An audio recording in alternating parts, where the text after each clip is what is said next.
Hi, I'm Dr. Dave Hayes, and it's October 4th, 2022, and I'm watching the news.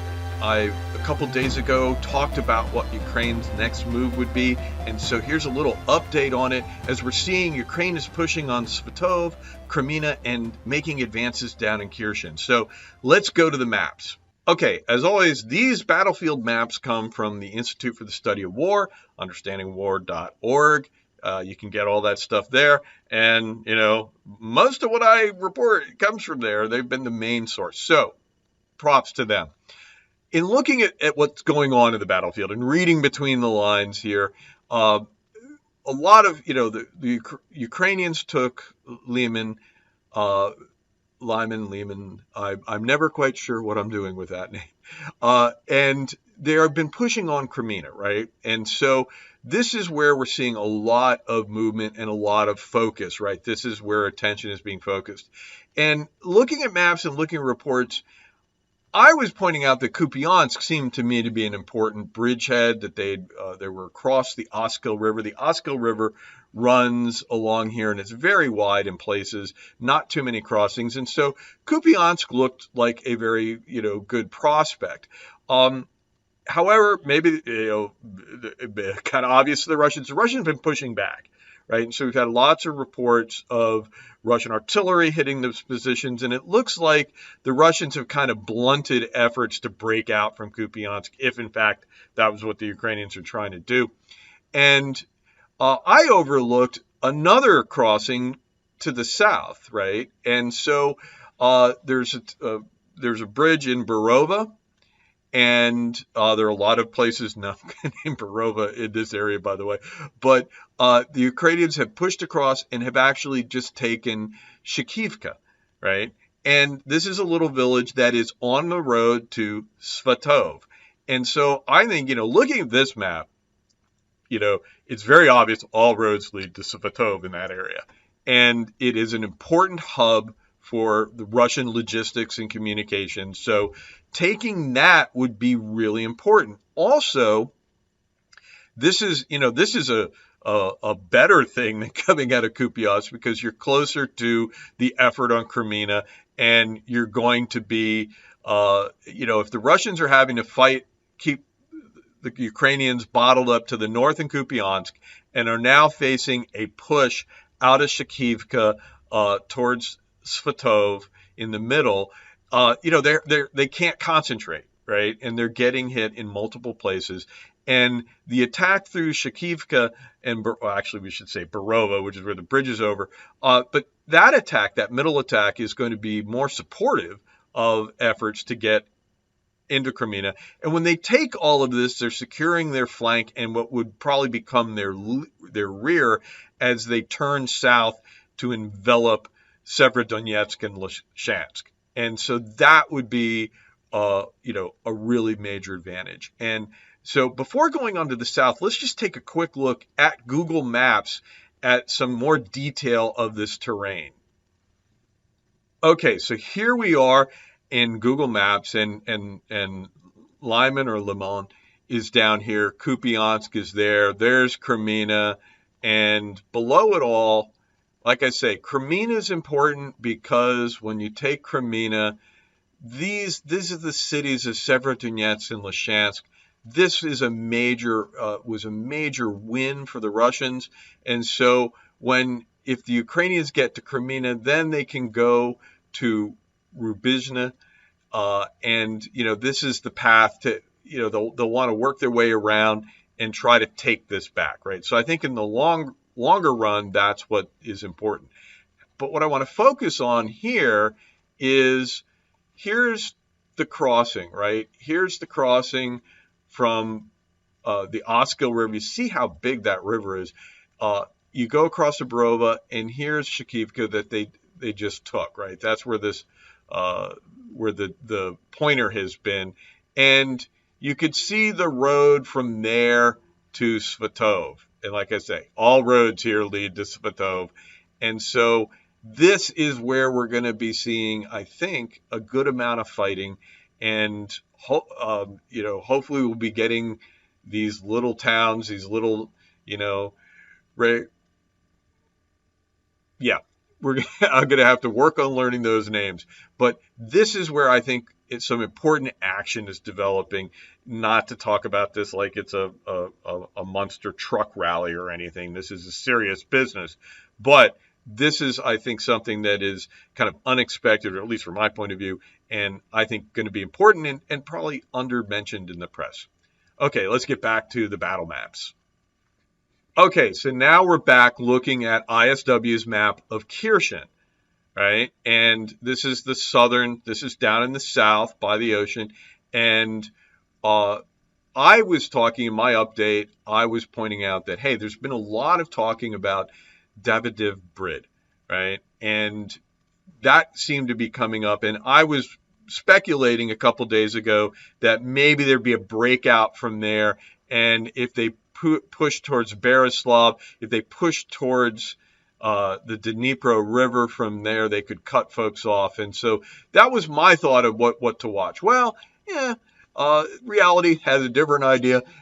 And apparently the Ukrainians are breaking in. That maybe resistance is softening because these guys are concerned. But Ukrainians are now pushing they're making moves down the coastal road there. And they are, rolling up little town after little town. And this is really important because, as they move down, there's a road here and there's roads coming in. They kind of funnel in towards, actually the town here we'll see when we look at Google Map is actually called My Love. And it's spelled My Love, where that'll be interesting when we get that in Western press. But the point is that this movement is, going to start rolling up positions. Also, the Davydiv Brid, this is an important area. That is the bridgehead over the Inlet River, right? That's what's going on there. There's a river there, and the Ukrainians have a bridgehead over it. This, by the way, is the river that was fed by the reservoir whose dam the Russians attacked not long ago. They launched a bunch of cruise missiles at a dam and created a lot of flooding. Well, the point of that was to create flooding on the Inlets River and make it difficult to cross in places like, and probably primarily in Davydiv Brid. So lots of fighting going on there at Davydiv Brid still. And the Russians are, it's a back and forth. It seems like a really tough fight there. While down the coastal road, the Ukrainians seem to be having more success. Let's take just a quick look at Google Maps, because I think looking at the roads here and understanding this is going to be important to see what's going on in this northeastern part of Kershon. Okay, we're back to looking at, Google Maps, and here's the whole area. We've got Kershon down here. We have Mykolaiv there. And the Russians had this area. And remember, the important part of having Kershon was that you wanted to go out through Mykolaiv and get eventually towards Odessa, right? Odessa is over there. And so you wanted to go through Kershon and take the coast, right? And cut Ukraine off and link up. Moldova's over here, and you've got a Russian speaking, a ethnic Russian breakaway republic there, right? And so the goal back in the day when Putin had grand visions was to take this entire southern area and, for itself and bottle up the southern flank and get over to Moldova even. So that the Ukrainians had a different idea. The good folks at Mykolaiv said, no. Now, this area here, let's focus in on the northeastern part.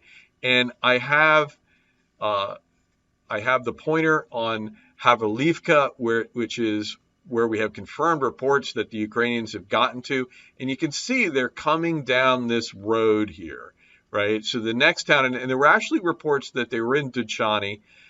Here's My Love, and My Love is important because it has this road here coming in from the other side.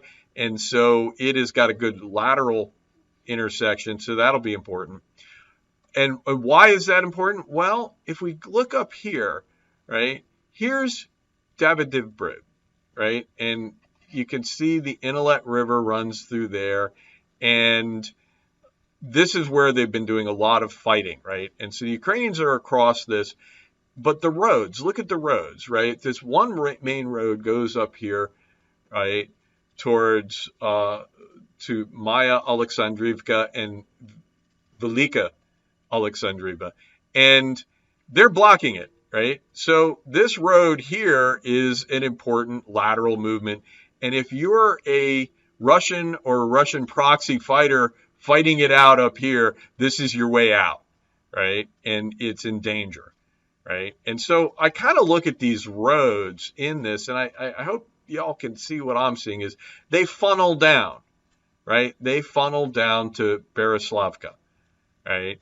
And as you know, as the Ukrainians come down this coastal road, if they have in fact taken Dutchani, if they continue on to Milov, right, they are going to be threatening the retreat of a lot of people in the northwest. And as always, they're getting down towards one of the major bridge crossings at Novokakhovka, right? This is that other dam. This is the dam of the Dnipro River, and there's a bridge that the Ukrainians have been steadily attacking.